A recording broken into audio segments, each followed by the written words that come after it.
Hello mga ka-journey, Papa Fish Journeys TV is here again. Ito naman, balik naman tayo. Matagal-tagal rin po ako hindi nakapag-upload mga ka-journey. At medyo na busy lang ang pasyente. Ayan po, mukbang na naman tayo ulit. Ito, kainin natin isdang maliliit na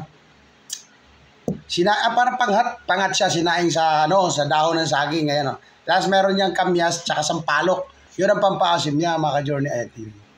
Ayan. Tapos daing na sarili namin gawa mga ka-journey. Kami lang gumawa nito kaya wala siyang asin na marami. Meron din kayo kunti lang para lang magkaroon lang siya ng lasa.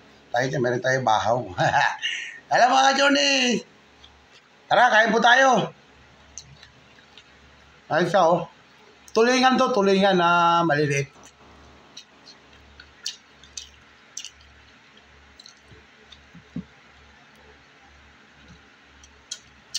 Saka kain po tayo. Sarap, maanghang na mahal sibuyas kasi mura ang sibuyas na yan. Kain.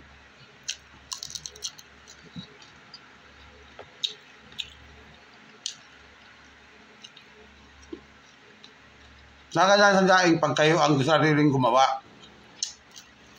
I-adjust nyo yung timpla.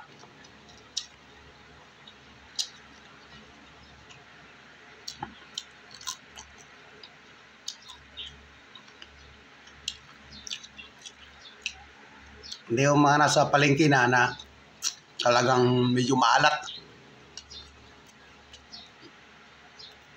Ito masarap na talaga. Nakabalot siya sa dahon ng saging. Yan Yun.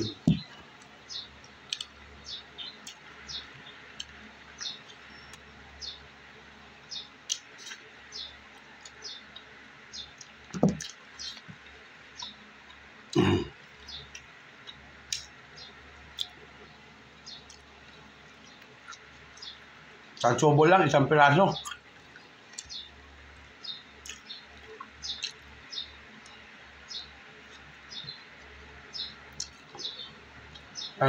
Palok. Ay, kamyas. Kamyas mga ka-journey, kamyas.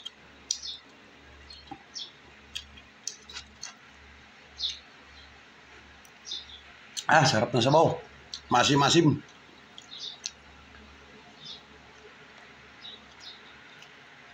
Kamyas.